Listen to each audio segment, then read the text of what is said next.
A report for Kent County Council has found that the 20-mile-an-hour zones introduced in the county have not dramatically reduced car usage. The limits were originally pushed through by Green Party councillors with the intention of increasing walking and cycling in market towns.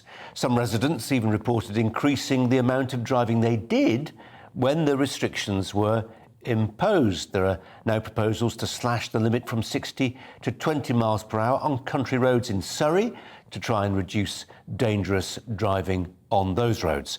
Let's turn to the motoring and road traffic lawyer, Nick Freeman, who joins us now. Nick Freeman, welcome to you. There was an interesting piece by Ian Dale, I think it was in the Telegraph today, saying that the worm was turning against this mania for 20-mile-an-hour speed limits. What say you?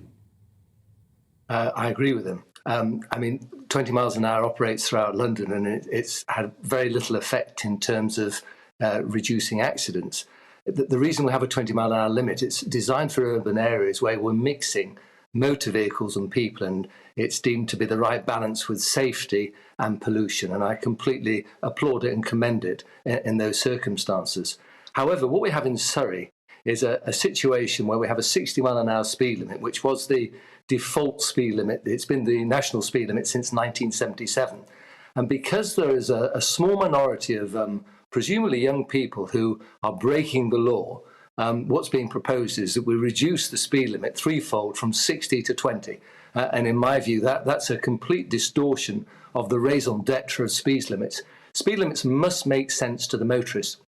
And if we have this antisocial problem, which there clearly exists in this area, it's a very simple problem to solve. And it's not a problem that's going to be solved by reducing the speed limit, because those who want to commit these offences are going to continue to commit the offences irrespective of the speed limit.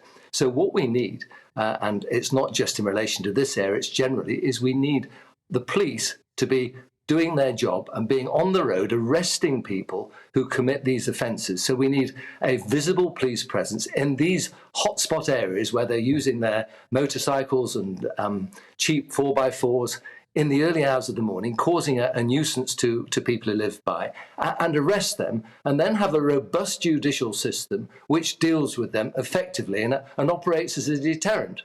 And of course, it's a social problem. So we're not going to talk about the education and family problems, but it's a social problem. And it's basically people who have no respect for authority. And because there's no police presence, why should they have any respect for authority? Because they know they can do whatever they want and they can get away with it. So the council's response is, well, let's punish. And it is a punishment, the sensible majority of motorists by reducing the speed limit, and it's going to have no effect at all. It becomes a form of collective punishment, and it avoids the more difficult job of, as you say, simply policing it and making sure that the people who are doing wrong are punished specifically for what they do. More generally, and we're talking very specifically there about what's going on in Surrey, but more generally, we had the situation in the Welsh borders, 20 mile per hour speed limit, later repudiated there. There does seem to be a fashion, rightly or wrongly, a fashion for going, for 20 is plenty. And that will be where it sticks. I mean, is it a fashion which is going to, hit more areas or not? I think the Green Agenda will try and roll it out across the country. I think that's the plan. I think, look, the plan is to encourage people to walk and to cycle. And in certain circumstances, that's commendable. If you look at the roads that we're talking about in Surrey, I don't see any pavements there. I don't know where people are supposed to walk. For me, there's a balance. There's got to be a sensible balance. There's nothing sensible about saying to some motorist one day, a law-abiding motorist, who going about his business, you travelled at 60 one day and then the next day you're expected to travel at 20. Speed limits must make sense to motorists, otherwise they're simply going to ignore them. And we're going to have a huge backlash from motorists who are saying you're making it impossible for us to go about our duty. Bearing in mind, we're unrolling electric vehicles. They're extremely fast. They're causing massive problems with their own carbon footprint in terms of the brakes and the tyres, etc., the extra weight. Vehicles are going very, very quickly, faster and faster. The accelerative powers of electric vehicles are faster. This is all part of the Green Agenda. So it seems to be very haphazard. Yes, everyone wants us to go at 20, but the country will not work at 20. It cannot happen. In urban areas, absolutely.